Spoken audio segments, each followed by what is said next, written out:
Could it be that a sample of red material found on the ceiling of a cave under Golgotha could really be Yeshua's blood? Kevin Fisher presents a compelling video from Ron Wyatt himself that details the amazing story of what happened when the blood was analyzed in an Israeli lab. Because it's the end of the sixth day, the sun is set, and this is Shabbat Night Live. There you are. What a week. Shabbat Shalom, Torah fans. Welcome to Shabbat Night Live with Michael Rood. Tonight you will hear first-hand testimony of the most amazing DNA test of all time. Kevin Fisher presents a video of the late Ron Wyatt explaining what happened when he took what he believed to be a dried blood sample from a cave under Golgotha and then took it to an Israeli lab. You won't believe what he found.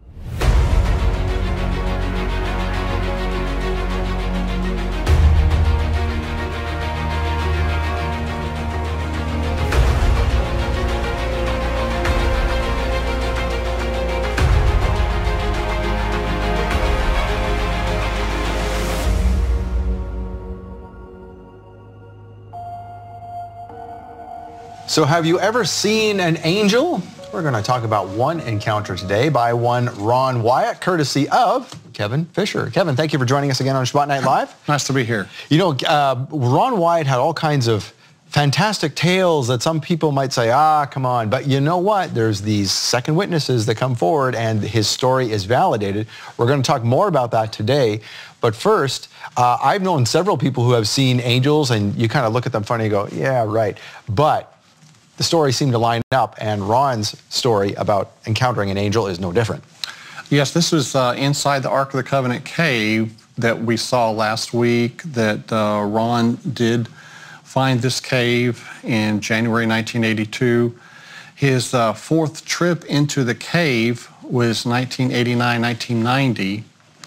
And when he entered the cave, there were these four men, young men in there. And the cave had been cleaned out. There had been stones placed in there to kind of fill in the gaps and so forth. The furniture had been moved into its correct position. Table of showbread, altar of incense, Ark of the Covenant. So set up like it would have been in the tabernacle in the wilderness? Yes. Okay. And these angels in there are going to speak to Ron. Ron's going to tell us what happened, and they're going to tell him to take a sample of the blood. Last week we found out that the blood of Yeshua landed on the western side of the Ark of the Covenant. So let's take a look at this video that Ron's telling about meeting these four angel men in the cave. The fourth trip I made into this chamber, it was spotless. The furnishings were set in perfect order. The Ark of the Covenant, however, had been placed against the wall, the end of the cave. The end of the cave was a beautiful crystal radiating the colors of the rainbow. Now, I know New Age and all that goes in for rainbows, so do homosexuals and all of that. But God used it first, all right? It's around his throne, and it's around his earthly throne. Now, there's no veil in this setup. So it is the earthly, it's God's temple on earth, or his residence where he once dwelt. And anyway, when I found it like this, there were four young men standing in there. And I started to say, you know, what are you doing here? And I froze. I couldn't move, couldn't breathe, couldn't do anything. One of the people said, we are the four angels that have been taking care of the ark since Moses put the tables of stone in it, right? And they instructed me to set up my video camera with the tripod, aim it at the Ark of the Covenant, and they went over, lifted the mercy seat up. I don't know how heavy it is. I've never tried to lift it, but it's solid gold. And the angel said, take the tables of stone out of there. God wants everyone to see those. I took them out, all right? They put the mercy seat back down over the Ark of the Covenant. I backed away a little bit. The angel came, got the tables of stone, put them on a rock ledge inside the chamber, and I was then instructed to take a sample of the blood from the mercy seat, have that analyzed, and I did everything the angel told me to do. real quickly, okay,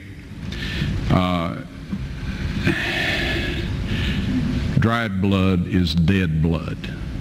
Everybody knows that, all right? They can test the blood of the pharaohs, the mummies of the pharaohs, all right? There's certain things they can do.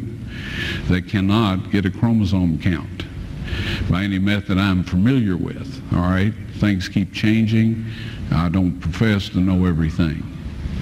However, there's no way I know that you can get a chromosome count out of dead blood. You can get a DNA and some other things, but not a chromosome count, all right? That's done by living white blood cells. Now then, first of all, in this analysis, I took the blood into a laboratory in Israel. I asked one of the people I work with in antiquities, where is a good laboratory that does reliable work? And they said, such and such, such and such. I took it. I just said, please examine this blood and tell me what you can tell me about it. All right? They said, well, look, we're going to reconstitute it. We're going to put it in normal saline and keep it at body temperature for 72 hours with gentle swirling. All right, that's their business. That's great. I said, now I want to be there when you check it out. They said, fine. So I was back. They checked it out. I said, now, they said it's human blood. We can tell that. They did whatever tests they need to do. And then I said, take some of the white blood cells and put them in a growth medium and keep them at body temperature for 48 hours. And they said, well, that'll do no good because it's dead blood. I said, would you please do that for me? And they said, okay, we'll do it. So anyway, I said, I want to be there when you take it out and examine it. So I was back there. They took it out, examined it under a microscope, and the one technician called the other one over there, and then they called the boss over there, and they were talking Hebrew a mile a minute there for a little bit, and they looked at me and they said, Mr. Wyatt, this human blood only has 24 chromosomes in it. Everybody else has 46. You see, 23 from your mother, 23 from your father, 22 autosomes from your mother, 22 autosomes from your father. You get an X from your mother, you may get an X or a Y from your father, all right? This blood had 23 chromosomes from the mother's side, one Y chromosome only.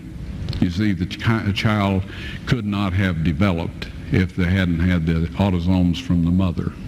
So all of his physical characteristics were determined by his mother's side of the family, her autosomes. His maleness was determined by this one Y that came from a source, not a human male. Then they said, this blood is alive. And then they said, whose blood is this?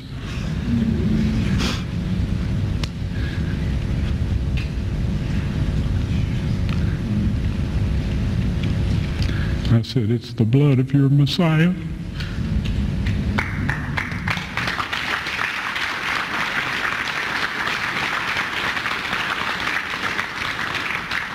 And I assure you, those men's lives have changed.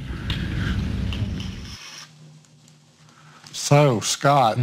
I've seen that video before, and it gets me every time. This is so powerful. So the blood is unique, has one earthly parent, and this is what the world's going to see.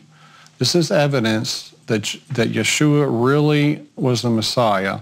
The world's going to see this during the Mark of the Beast Showdown. I believe God's going to push this information out there. It's going to prove that he was born of a supernatural arrangement and no earthly father. And so the angel in the cave told Ron to take a sample and told Ron how they should test the blood, and they did that. And at the end there, Ron said that their lives had changed. He went back a year later, and some of them had become Christians. Really? You know, these are Jews there in Israel. So they're seeing evidence right in front of their face, these lab technicians. And when they saw the lab results and Ron said, this is the blood of their Messiah, they started screaming and pulling at their hair.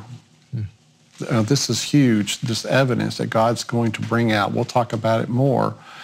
But this is part of God's plan to clarify the truth to everyone on earth. He loves everyone on earth. We as Christians feel proud, we have it right. A lot of people, the majority of the world, they've grown up in false religions, Muslim, Hindu, Buddhist, and God loves them as much as us. And he's going to bring out this evidence to the world before he judges everyone, the judgment of the living. So what about the lab reports on Jesus' blood? Some have said there's never any paper lab reports, but there's 5 eyewitnesses that have confirmed the lab reports. Ron mentioned it to them or showed it to them. The first one here is Jessalyn Johnson. Ron said to her, I would show you the lab report, but you're going to get to see it. She said she never got to see it, unfortunately. So at least Ron verbally confirmed it to her. Dr. Jonathan Gray and his wife Josephine, they both told me separately in separate emails that yes, Ron was going to show it to them, but it was late at night, and Dr. Gray said, hey, let's do it in the morning. So Dr. Gray put it off, and then the next morning, they're visiting from Australia, the next morning they forget about it and they don't get to see it. But at least Ron did say he had it and was going to show it to them. So this is another witness. What about Henry Groover? He said he saw 3 lab reports verified in front of him by a document specialist. And here's a video clip of Henry Groover talking about this incident where the lab reports were confirmed right in front of him. My name is Henry Groover. I'm with Joyful Sound Ministries in Woodbine, Iowa. And I worked for many years with Ron Wyatt, traveled many places with him, met him in Jerusalem, been back to Jerusalem and parts of the Middle East with him, from Turkey to Egypt. And Ron Wyatt shared with me the certificates of the documentation of the lab reports from Jerusalem, Germany, and America. 3 laboratories where the blood was tested that he scraped off of the sarcophagus and the area where the blood came down through the crack from the center cross hole onto the sarcophagus that held the Ark of the Covenant.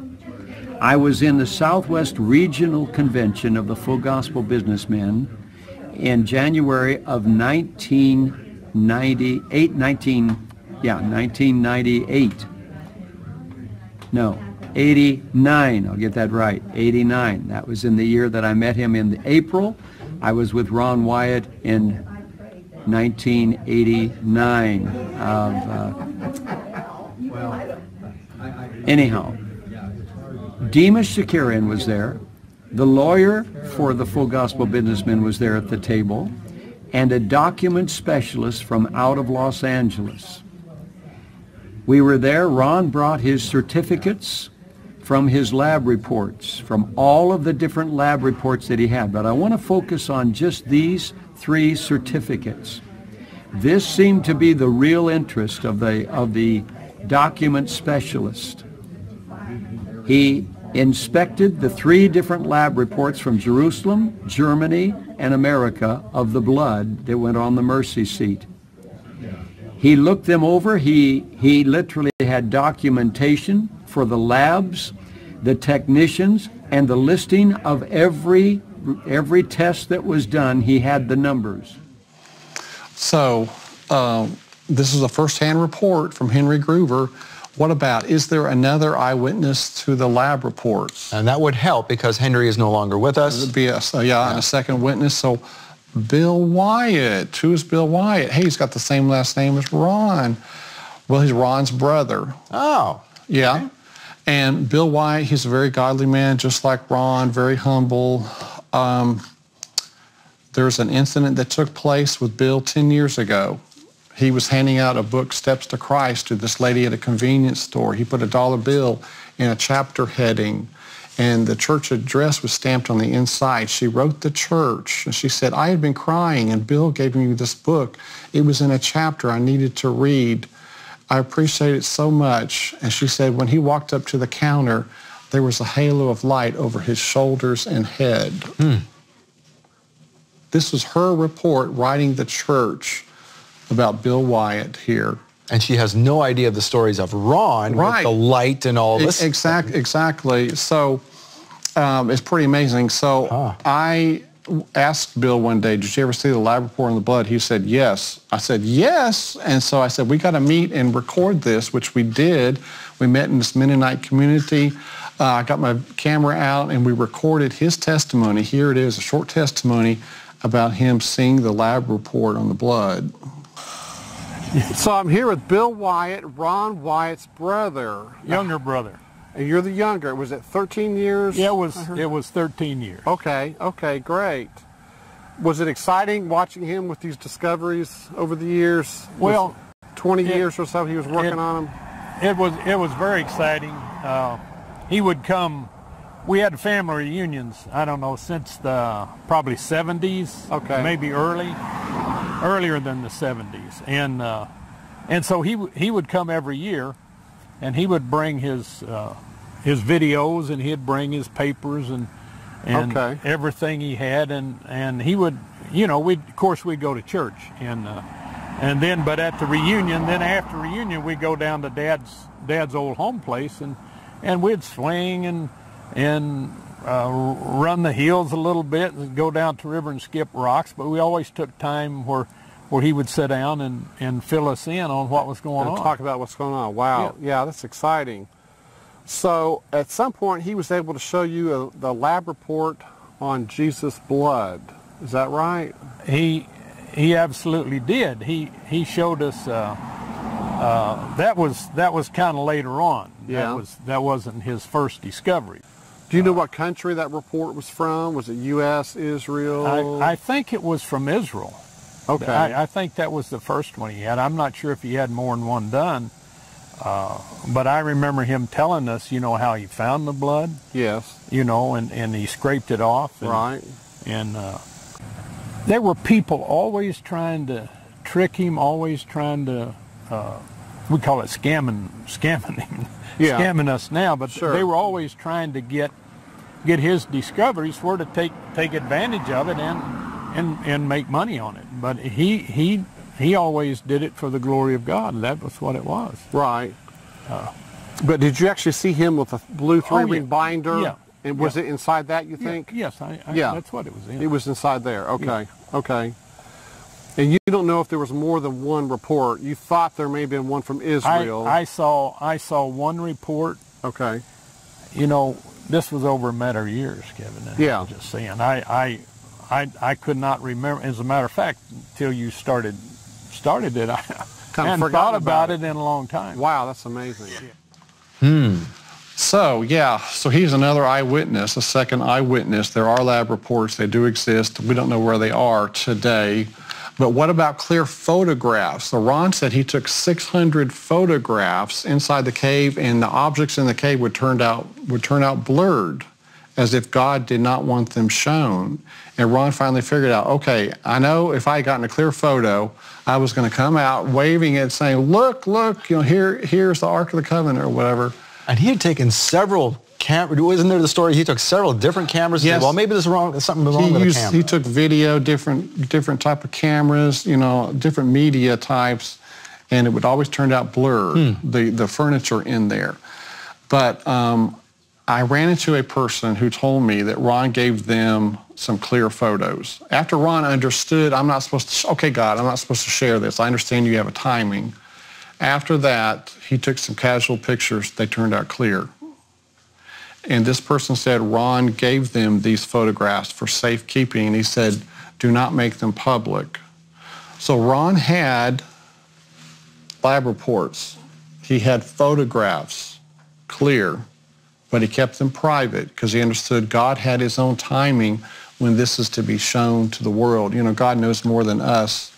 He wants to make an impact at a certain time and so forth. So he did have the clear photos and lab reports, but he respected God's wishes. He felt God did not want this revealed. So Daniel 9:24, does the Bible speak of this big event? You know, Jesus' blood going on the mercy seat? This is huge.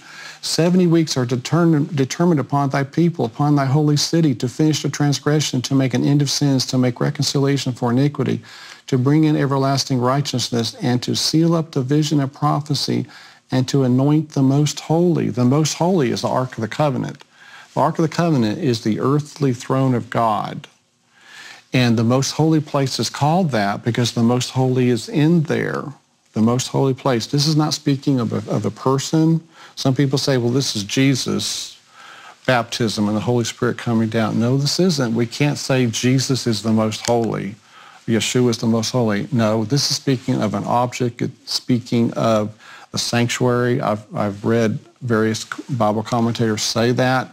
And just think of Jesus' blood anointing the most holy. It fulfills the statement here, make reconciliation for iniquity. In some versions it says to atone for iniquity. The day of atonement, the blood was taken in there. Bring in everlasting righteousness. That's what his blood did. It brought in righteousness. It made an end of sins. So this text is fulfilled by Jesus' blood going on that mercy seat. This is huge. And so this text does confirm what was to take place there. Ron liked this text, 1 John 5, 6-9. It says, this is he that came by water and blood, even Jesus Christ, not by water only, but by water and blood. And it is the Spirit that beareth witness, because the Spirit is truth. For there are three that bear witness, that bear record in heaven, the Father, the Word, and the Holy Ghost. These three are one. And there are three that bear witness in earth, the Spirit, the water, and the blood. And these three agree in one. If we receive the witness of men, the witness of God is greater. For this is the witness of God, which he hath testified of his Son. So water and blood here is a testimony of Jesus. And this is going to be, like I say, shown to the world. Jesus' blood, atoning for our sins, activating that mercy seat. Mercy was granted by his blood going onto that mercy seat with the law underneath. So this is a perfect scenario. Now, hold that thought. We're going to come back and talk more about this. This is great stuff. So hang on to that thought. All right. You hang on as well. We'll be right back. Thank you for bringing Kevin to us. Your donations did that. Your donations now can continue this into the future so that other people can see this. And I'm sure you can see this is important stuff. Thank you for doing it. We'll be right back. Thank you for your financial gifts to Shabbat Night Live. It makes all of this happen, makes all of this great information come forth. And Kevin, we were talking about how Yeshua's blood went on to the mercy seat. Just makes total sense, and we actually have biblical backup for it. And we have a model of what the ark might have looked like with folks carrying it. There's a model behind you. Why don't you tell us about that? Yeah, so this is showing 8 priests that would have carried the ark. Perhaps there were 2 or 3 teams of 8, where they were to rotate, if they're carrying it a long ways. Uzzah, he was killed when he touched the ark. It was on an ox cart. It started to tip. Well, it wasn't supposed to be carried on an ox cart. They were supposed to carry it themselves. And so apparently there were 8. Ron thought it weighed approximately 600 to 800 pounds. That's heavy. So very heavy Ark of the Covenant. Most of it's solid gold. So this depicts it here. The blue cover would have been all the way over it, covering the ark. So yeah, that's amazing that the priests, would carry it great lengths and so forth. But let's take a look at another verse here. 1 Timothy 2, 5, and 6. For there's one God, one mediator between God and men, the man Christ Jesus, who gave himself a ransom for all to be testified in due time. Due time is like to be testified in the future. Wow, there's something in the future that's going to give testimony of Jesus. That's the blood. The blood is going to be a testimony to the final people on earth, showing that Jesus was the Son of God.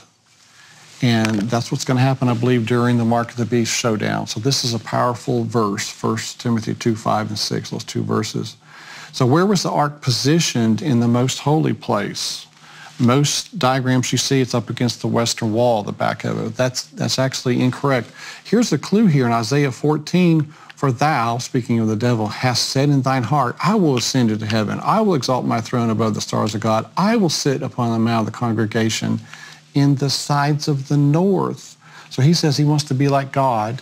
He's going to have his throne on the sides of the north. So he's trying to mimic God and God's throne. The Ark of the Covenant is the earthly throne of God. So the ark would have been against the northern wall. And when the priest was told to cast the blood to the east, it would be over here on the right side after the priest walked in. So here's a diagram, the Ark of the Covenant against the northern wall. The priest would walk in, the ark is on the right. It says in Leviticus 16, he shall take of the blood of the bullock, sprinkle it with his finger upon the mercy seat eastward, and before the mercy seat shall he sprinkle the blood with his finger 7 times. So once again, I've drawn a line here on the mercy seat. When you divide the mercy seat in half, in east and west, you have 2 nice squares appearing.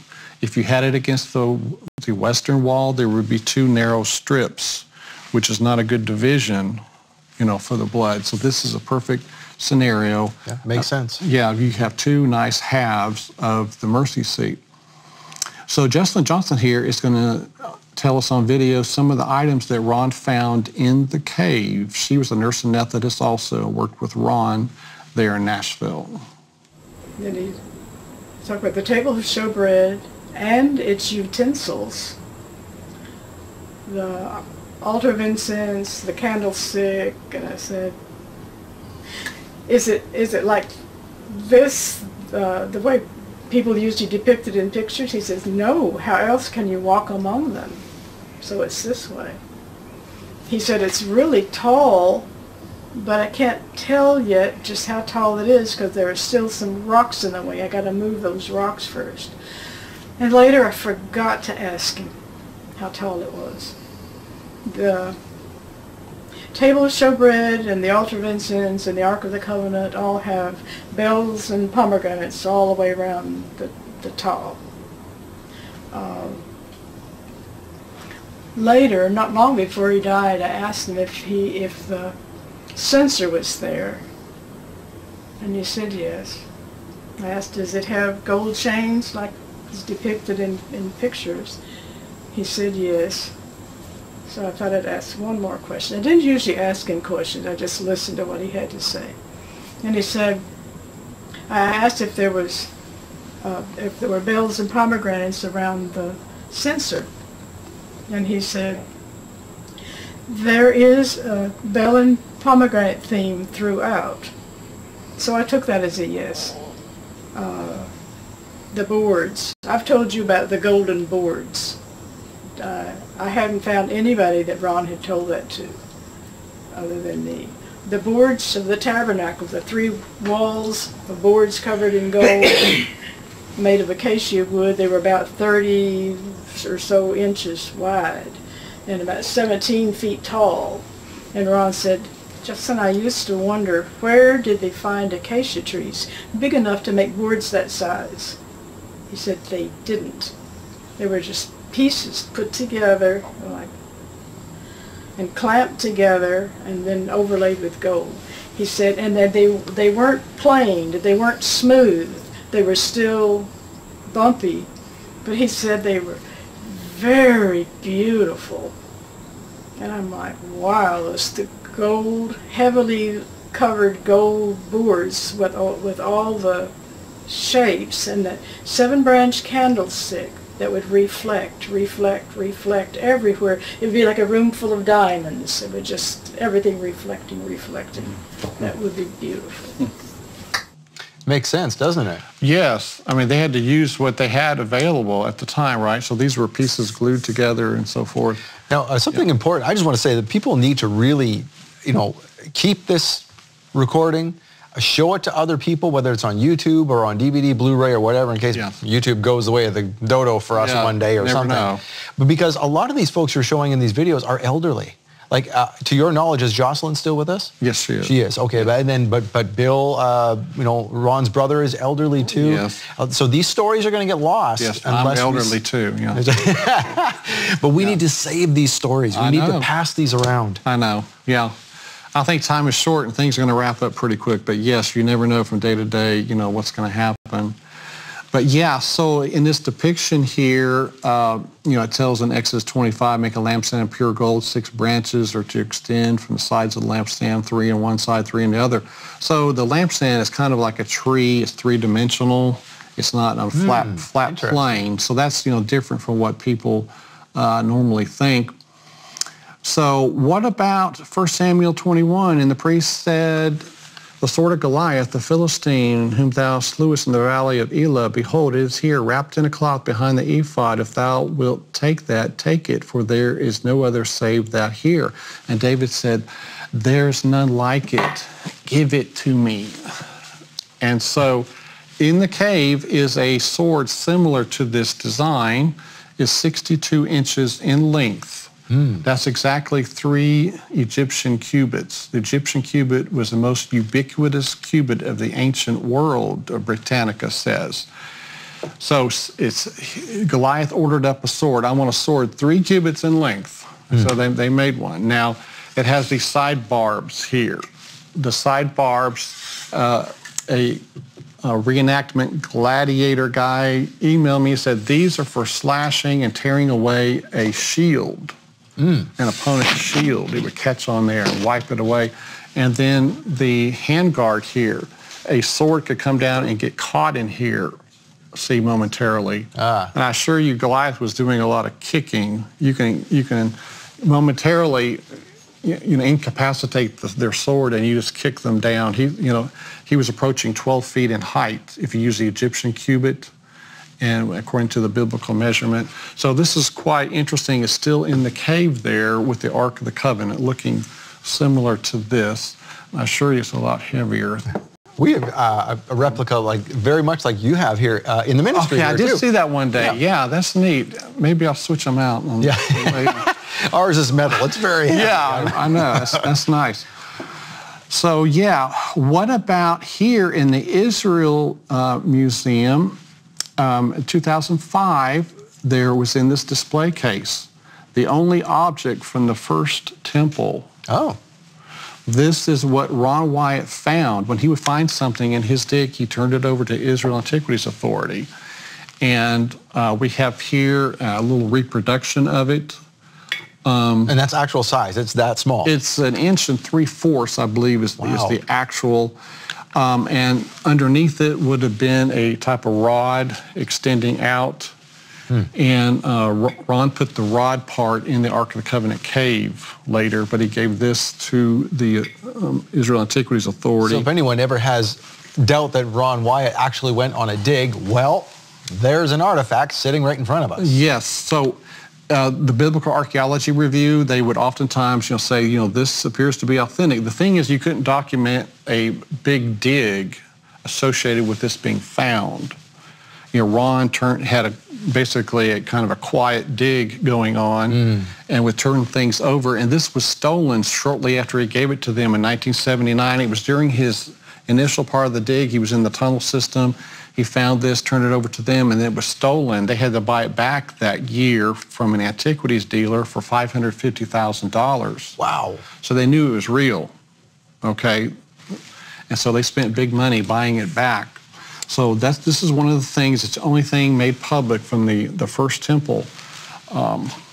It says, belonging to the temple of Jehovah, holy to the priests. So that's what's on the shoulder there, written in Hebrew.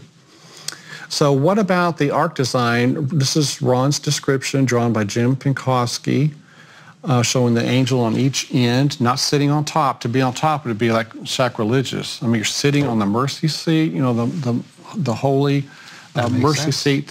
So instead, they're looking reverently down on the mercy seat, and they're extending their wings. Now, up until just recently, we had the little bragging rights that we had the only one-to-one replica in the world that we knew of Ron Wyatt's Ark of the Covenant, but now you have one too. I'm sorry about that. Yeah, in 97, I gave Ron a banner, and here it is hanging in my apartment, and I donated it to the museum at the time. He drove down and met me. That was so nice of him. And so it's hung there for many years. But this year, Jeremy Cohen here on the left, as you say, he donated this Ark of the Covenant. It's beautiful. And that's Bill Wyatt on the right? That's Bill Wyatt on the right. Yes, Bill came up to meet Jeremy. That was nice of Bill. And he's holding the Ten Commandments that we're going to talk about here. But yes, so here's the Ark of the Covenant in our studio. If you'd like to look at it, you can make an appointment with me to take a look at some of the items there. It's very beautiful, great work that Jeremy did. And where is your studio, by the way? It's in Tennessee? It's in Sparta, Tennessee, yes. not far from Nashville. On the back side of the ark was an open top compartment box. This is where the Torah was put, and Ron did unroll the scroll as far back as to Exodus. And he said there was still more material on there, and he assumed that Genesis was on the start of the roll. But so it's on an open top box on the back of the ark, the Torah scroll. Now, Ron Wyatt spoke highly of Wilbur Bishop.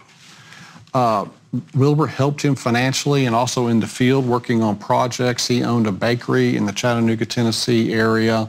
He was head of an archaeology society. But when he died, Ron wrote, Wilbur was a near constant companion of mine over the next several years, visited the Red Sea Crossing, Sodom and Gomorrah, pyramids, worked tirelessly in Ark of the Covenant excavation. So he's putting Wilbur there. He was one of very few people who knew the exact whereabouts of the ark, and as promised, carried the secret to his grave.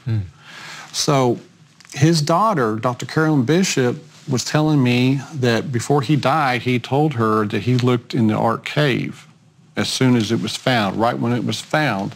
And so I sent a videographer to her home, wedding videographer went to her home to get her testimony. Now this is her testimony about what her father told her, that he did look into the ark cave. My name is Carolyn G. Bishop. My father's name was Wilbur Arnold Bishop. My mother, Helen Williams Bishop. They were great believers in the Bible, as I am. And he had a passion to find Noah's Ark. And he, along with some of his pals, Elder Crawford and a doctor down in Alabama and wherever, and they went to Mount Ararat many times and spent a fortune, and finally decided, Dad says, they kept describing the ark as square or like a barge, and Daddy says, can't be, so we had to see it. Finally, he just said it was a tourist trap, that they were making big money off the helicopters and off the guides and all that sort of thing. And so he just pulled up stakes and left. Then there was the pictures that came out in, I believe it was Life magazine, and showed boat-shaped figures over in Turkey. And Daddy got excited about that, and at that time he was the president of the Seventh-day Adventist Archaeological Society. A young man called Dad and said he was interested in going and looking for Noah's Ark. Well, Daddy was too. And so this Ron Wyatt, who was interested, asked Daddy if he could borrow his tapes and his maps and all those sort of things. So my dad had a real gift for knowing where he was and the lay of the land and that sort of thing. And he shared all that he possibly could with Ron Wyatt. And he loaned them those papers to go over. And so Ron went over and he saw the possibilities. He did a lot of research with the natives and just wonderful, wonderful experiences that Ron told about. Well, Dad and Ron had quite a good friendship. And when Ron was going back through Jerusalem, he says, I forget who the dignitary was that was showing him around, but Ron said his arm just went out and said, that's Jeremiah's grotto. That's where the Ark of the Covenant is. And he said he really just was amazed that he'd said it because he'd never thought of it before. So with the friendship that he had with my dad, they started on this as soon as they finished another project. And it was a long, hard row to keep trying and digging. Ron asked Dad to help him with this project. My daddy had had coal mines in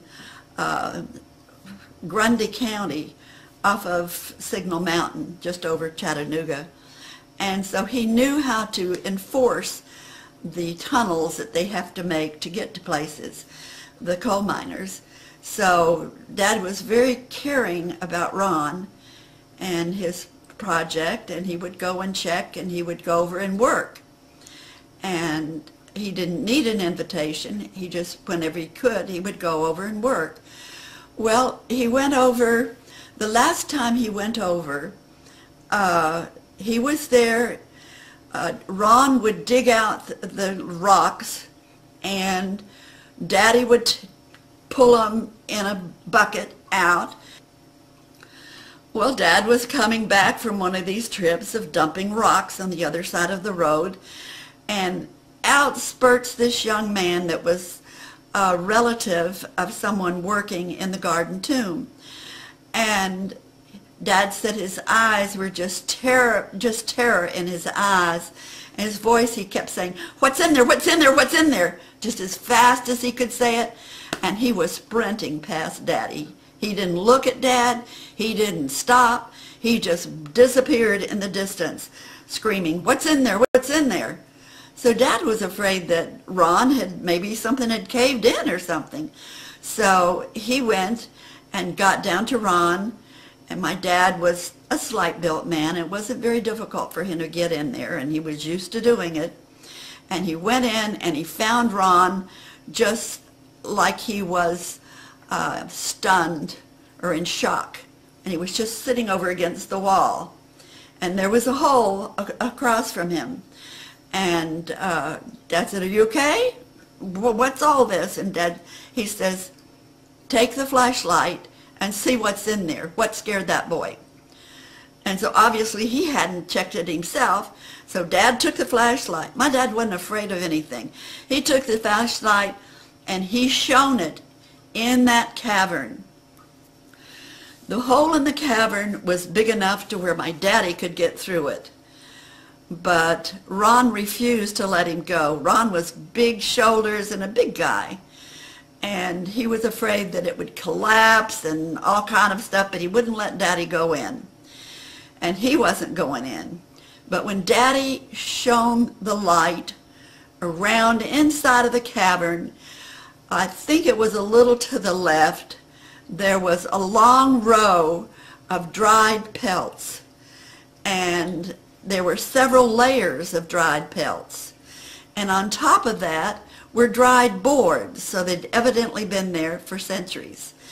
And forward to the right was, quite a ways to the right, was this big stone sarcophagus sort of a thing, with the lid had been knocked ajar, part of it had been broken off and was very much askew. And they figured that that's where the Ark of the Covenant was. Okay, powerful testimony. Another witness there, being able to look into the cave and see what's in there. We're going to come back and talk more about this next week. This is just getting started. So thank you, Kevin, for joining us. And thank you for joining us. We'll see you next week with Kevin Fisher and more exciting testimony and evidence of the Ark of the Covenant. We'll see you next week. Until then, Shabbat Shalom.